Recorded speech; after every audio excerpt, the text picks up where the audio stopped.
Dan di situ ada isyarat bahwa di ujung sebelah sana ada pohon gede, banyak setannya katanya.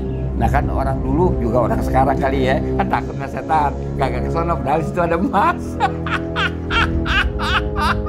Jadi Be, itu kebun Raja Bogor itu bukan Raffles yang bikin Be? Oh, Raffles itu Kang Pantek kalau kata orang Betawi. Ini pohon apa ya? Lantas Raffles nyuruh tukang cat. Ya kan? Terus dipantek, tek. Begitu. Nanamnya kapan tuh pohon udah ratusan tahun? Ya kan? Jadi bukan Raffles nih. Bukan. Biasanya sejarah di Indonesia ini suka dirubah-rubah atau diacak-acak oleh penguasa pada masa itu. Betul. Iya, karena dia itu berkepentingan dengan merubah-rubah itu seolah-olah dia hadir lebih dulu dari kita orang asli.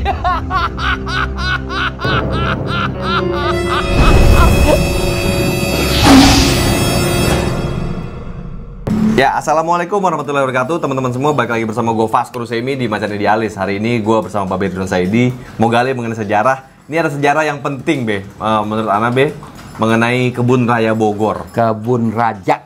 Kebun Raja? Iya. Kebun Raya, Be, disebutnya, Be. Kebun Raya zaman setelah kemerdekaan. Kok Kebun Raja, Be? Kebun Raja karena kebun itu dibuat oleh raja-raja Sunda. Nah, ini dia. Ini mesti kita gali nih, guys.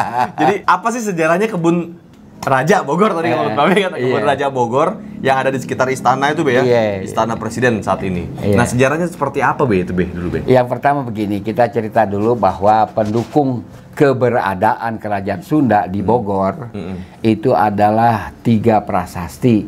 Prasasti Kebon Kopi II, prasasti Jaya Bupati yang ditemukan di Sukabumi, prasasti Pasir Jambu, ya kan? Prasasti Pasir Jambu itu pertengahan abad ke-13, yang lainnya ini, yang 2 yang lainnya ini abad 11 atau 10. Jadi diduga Kerajaan Sunda itu berdiri abad 11 dan istananya yang pertama adalah di Istana Bogor sekarang. Saat ini, yang ditempati oleh Pak Jokowi itu? Iya, di situ tempatnya. Gedungnya sama beda kan, Be? Beda. Jadi yang orang dulu menempatkan atau memilih lokasi untuk istana itu yang dicari Titau. Titau kita bilang tusuk sate, ya kan? Kalau kita lihat dari posisi Cibinong, itu jelas Titau dan menaik, membukit ke atas. Nah, disitulah dibangun istana yang dinamakan Pabaton. Pabaton. Titau tusuk sate itu, Be? Tusuk sate Titau. Dulu itu dicari? Dicari. Zaman sekarang Titau tuh harga rumah pasti murah, Be? Murah. Kalau tusuk sate, Be? Murah karena konsep sekarang berbeda. Amsyong kalau kata bahasa orang Cina, Be. Titau tuh amsyong kalau tusuk sate. Nah, itu Titau yang terbaik. Jadi dia ini istana dia yang pertama yang dia bangun. Dibangunlah itu istana disebut Pabaton. Istana itu. Kenapa Pabaton? Karena yang didirikan itu prasasti dulu. Batu, itu kan batu kan artinya prasasti. Pabaton itu perbatuan. Ya kan? Nah, itu di depannya sebelum kita memasuki istana Kerajaan Sunda, itu kita jumpa Pabaton yang tingginya barangkali sekitar 15 atau 10 meter, lebarnya itu sekitar 8 meter. Di situ ada prasasti dan itu disingkirkan oleh Belanda atau dihancurkan, entah kemana perginya. Pabaton itu seketika Belanda membangun Buitenzorg di Bogor itu. Nah, sekarang Bogor itu artinya angsa, ya kan? Orang bertanya, ini bahasa apa? Saya bilang itu bahasa Armen. Lalu ada yang mengatakan Armen itu baru datang abad ke-15. Iya, tapi bahasanya kan lebih dulu. Karena dibawa oleh orang-orang Kaukasia. Oke, ya kan? Orang Kaukasia di sana datang ke sini gitu, Be? Iya. Nah, itu di Bogor dibikin itu. Nah, istana Kerajaan Sunda lokasinya di belakang, agak mundur dari posisi istana negara sekarang. Agak mundur.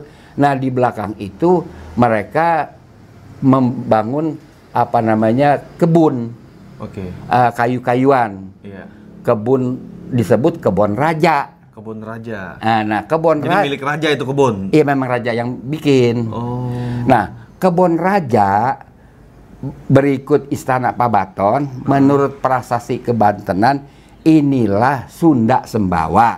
Sunda Sembawa artinya martabat Sunda. Di situ. Nah, sekarang yang masih benda-benda lama yang masih ada di sana adalah prasasti Kebun Raja. oleh siapa namanya itu seorang arkeolog mengatakan itu prasasti bikinan manusia. Lah kalau bukan manusia yang bikin, siapa yang bikin, ya kan? Mungkin karena beliau tidak mengenal aksaranya. Aksara yang dipakai itu adalah aksara Nabatein. Nabatein itu terinspirasi dari hieroglif. Jadi berdiri sendiri itu ada maknanya. Nah di situ dugaan saya sebelum berdiri istana itu di situ sudah ada prasasti itu. Jadi sekitar abad 9-10 sudah ada prasasti itu. Sebelum ada istana Sunda di situ. Sebelum ada istana Pabaton. Sudah ada itu di situ.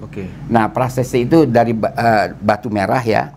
Saya lihat persis itu aksara Nabatein yang jelas dikatakan itu hu la ilah. Tuhan dan tidak ada yang lain. Jadi udah tauhid dulu tuh. Sudah tauhid. Abad ke-11 sebelum 9. Ya. Jadi kerajaan Sunda adalah kerajaan yang bertuhan. Kalau orang Sunda bilang tuh tole itu, Be. Tole, ya kan? Kerajaan yang bertuhan. Juga berikut Prabu Siliwanginya, ya kan? Yang wafat pada 18 kalau nggak salah. Naiknya 1482. Nah, beliau itu yang sangat terkenal. Nah, kita lihat apa sih modal atau biaya atau APBN kerajaan Sunda itu dari mana? Sebab kita membuat kerajaan dalam arti kata mayor power system itu mesti kata Lagaligo mesti ada pemerintahan, mesti ada uang dan mesti ada tentara. 3 poin itu. 3 poin itu harus ada. Uang, pemerintahan dan tentara. Ya. Pemerintahan ada raja. Nah, kan tidak sendirian raja. Ada punggawa-punggawa segala macam. Dan itu ada kos. Lalu kita sumber pendapatannya ada ya. Sumber pendapatannya mana? Lalu dia ada apa namanya kavaleri. Menurut Tom Pires yang berkunjung ke Bogor, dia mengatakan kavaleri Sunda menurut angka dia 4.000 ekor kuda. Itu adalah kemungkinan besar di Ciomas, Pasir Kuda. Di situ. Nah, dari mana biaya diperoleh? Nah, biaya diperoleh kalau kita baca berhati-hati prasasti Jaya Bupati, di situ ada isyarat prasasti Jaya Bupati ditemukan di Kali Citati, di Kali Citati Sukabumi. Dan di situ ada isyarat bahwa di ujung sebelah sana ada pohon gede banyak setannya katanya. Nah kan orang dulu juga orang sekarang kali ya kan takut sama setan, kagak kesana padahal di situ ada emas. Ya kan? Nah, satu lagi di mana? Di Cibinong tuh ada daerah namanya Pagar Resi. Jadi barisan resi-resi. Nah, kan orang resi ini apa? Pemuka agama. Pemuka agama. Kan orang takut sama pemuka agama. Nggak berani. Padahal di belakangnya ada Pondok Rajak. Pondok Rajak itu sumber emas. Emas itulah yang merupakan sumber bagi kerajaan. Ini maksudnya agar orang-orang tidak menggali itu. Iya, kalau orang pada rame-rame menggali berat dong dia kerajaan. Oh, jadi teori konspirasi zaman dulu begitu tuh ya? Kenapa dia tahu di situ ada emas? Mereka itu bisa membaca kontur tanah atau lebak atau rawa atau apa, dia punya pengetahuan itu. Punya teorinya sendiri. Punya teorinya sendiri. Nah, lalu ada apa lagi? Masa emas aja? Dia ada lada. Disitulah kerajaan Sunda menggunakan pelabuhan. Rempah-rempahnya? Rempah-rempah menggunakan pelabuhan Sunda Kalapa. Dia kerjasama dengan Sunda Kalapa sebagai zona ekonomi. Dipimpin Sah Bandar. Minor Power System dipimpin Sah Bandar. Oh, itu kaitannya berarti Sah Bandar punya hubungan dekat dengan kerajaan Sunda, Be ya? Right. Makanya dia ke Cianjur, ke Sumedang, sampai ke Purwakarta. Iya. Nah, itu networknya. Networknya di sana. Di sana. Jadi kerajaan Sunda sangat concern dengan keadaan pelabuhan Sunda Kalapa yang masih di muara Kali Adem itu yang sering kena rob. Lalu Prabu Siliwangi adalah menggurat sejarah diplomatik Indonesia. Beliaulah tokoh pertama yang membuat perjanjian internasional dengan Portugis di Malaka. Disitulah kita harus mengenang beliau. Tapi menurut Babi Portugis itu kan dia nggak menjajah kita, Be. Dia tidak menjajah kita. Dia investasi di sini di Jakarta. Dia hanya dagang di sini ya. Dagang, dan dia membuat investasi, membangun port, membangun gerbang kota yang sekarang di Pasar Ikan itu semuanya bangunan dari biaya Portugis. Jadi B, itu kebun Raja Bogor itu bukan Raffles yang bikin B? Oh, Raffles itu Kang Pantek kalau kata orang Betawi. Uh-huh. Ini pohon apa ya? Kata dia kan. Kata orang yang di Bogor, oh ini jati bayur. Raffles cari apa bahasa Latinnya. Oh, Pterospermum Pterospermum javanicum. Itu jati bayur. Lantas Raffles nyuruh tukang cat. Ya kan? Terus dipantek, tek. Begitu. Nanamnya kapan tuh bunuh dari ratusan tahun? Ya kan? Jadi bukan Raffles nih. Bukan. Ini penting banget nih, Be. Karena yang saya tahu nih, Be, generasi saya tahunya ya ini disebut Kebun Raya Bogor. Kebun Raya Bogor itu ditemukan oleh Raffles atau dibuat oleh Raffles.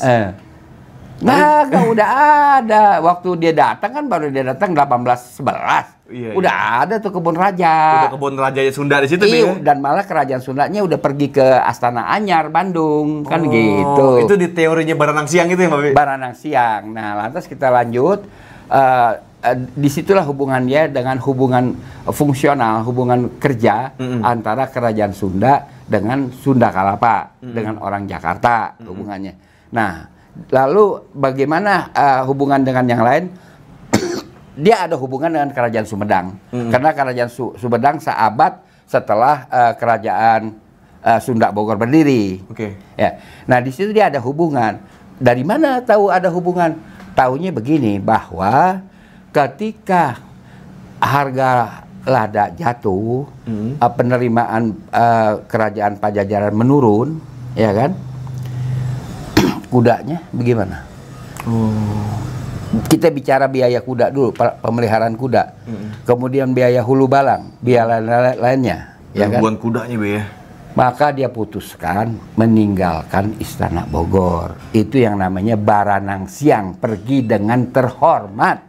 Dia nggak diusir tentara mana-mana, nggak ada perang kok. Dia pergi, lalu dia berhuni di Astana Anyar. Astana itu artinya pusat baru, Astana Anyar pusat baru. Dia berdiam di situ. Di Astana Bandung. Iya, Bandung kan artinya menyegarkan. Nah, itulah kisah daripada kerajaan Sunda. Hubungan dengan Sumedang, ya hubungan kekerabatan ada. Karena dari Astana Anyar itu nggak berapa jauh dia pergi ke Sumedang. Kerajaan Sunda menyerahkan propertinya, termasuk mahkota Prabu Siliwangi yang kalau saya tidak salah itu 16 kg emas murni. Kemudian permaisuri mahkotanya ada banyak, Makara lah, permaisuri itu banyak sekali. Itu diserahkan kepada Kerajaan Sumedang. Sampai sekarang tersimpan di Museum Sumedang. Nah, ini kita jangan salah bahwa Kebun Raja Bogor itu mempunyai sejarah, ya kan? Jangan terus saja kita dengan mudah mengatakan itu Raffles.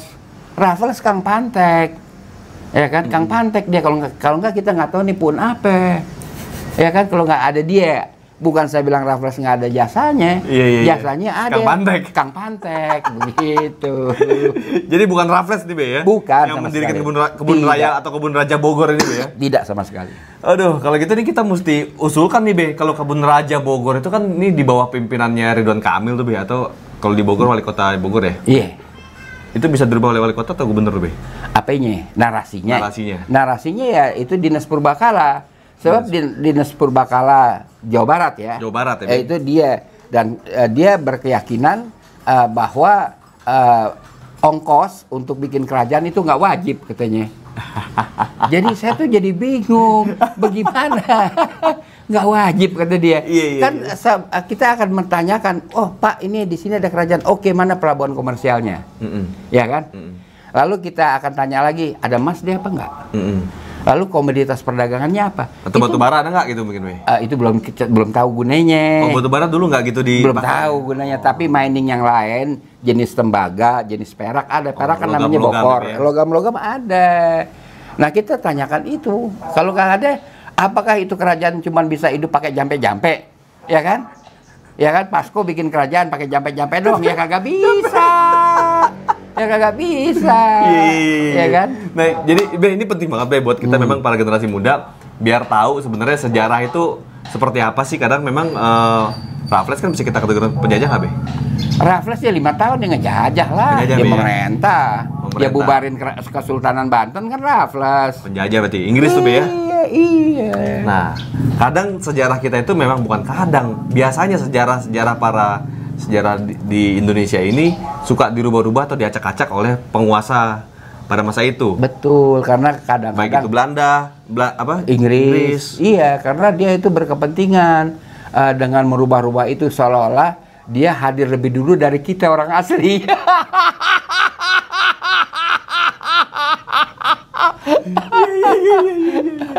Ini sama halnya kayak di Amerika nih Be ya, orang suku Indian jadi nggak dianggap penduduk asli. Iya itu dia, ya kan. Tapi kalau bicara Amerika kan katanya dulu yang menemunya Columbus. Sekarang patung Columbus digusur. Kamu bukan penemu, wahai Columbus. Kamu adalah kriminal. Nah, itulah ilmu sejarah. Di dalam ilmu sejarah tidak ada harga mati, semuanya berkembang. Jangan main harga mati, nggak bisa Columbus. Digusur patungnya. Penemu Amerika enak aja, orang udah ada Indian di situ sebelumnya. Justru dia mendatang ke sana tiba-tiba mau menguasai itu Amerika gitu ya. Ini pentingnya kita mengetahui sejarah teman-teman semua. Bagaimana kita bisa memahami dan mempelajari sejarah dari segala sisi, segala pandangan, dan kita bisa telaah nanti Be ya. Mana yang benar, mana yang salah. Mungkin Babe salah atau mungkin Babe benar, tapi kita harus selisih, ditarik di mana irisannya. Gitu kan Be, kira-kira dan ada parameternya kan, kita menilai kebenaran suatu keilmuan.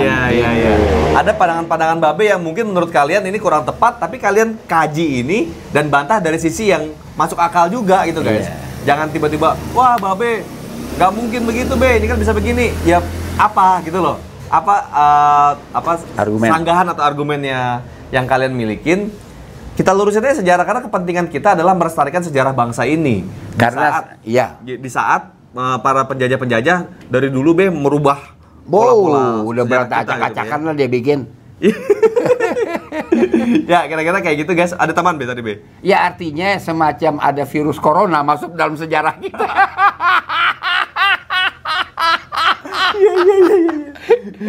Gimana asal-usul corona? Ya teman-teman semua, jangan lupa like dan share video ini, karena gue akan terus mengupdate kepada teman-teman mengenai sejarah-sejarah bangsa. Kepentingan gue di sini, ada Babe juga di sini, adalah meluruskan dan memberikan pandangan-pandangan yang berbeda, pandangan sejarah yang mungkin kalian belum tahu mengenai sejarah, agar kita bisa lebih memahami apa arti sejarah dan apa pentingnya sejarah di negara kita. Teman-teman jangan lupa like dan share video ini, subscribe channelnya, klik tombol loncengnya biar lo terus update di Macan Idealis. Assalamualaikum warahmatullahi wabarakatuh. Salam.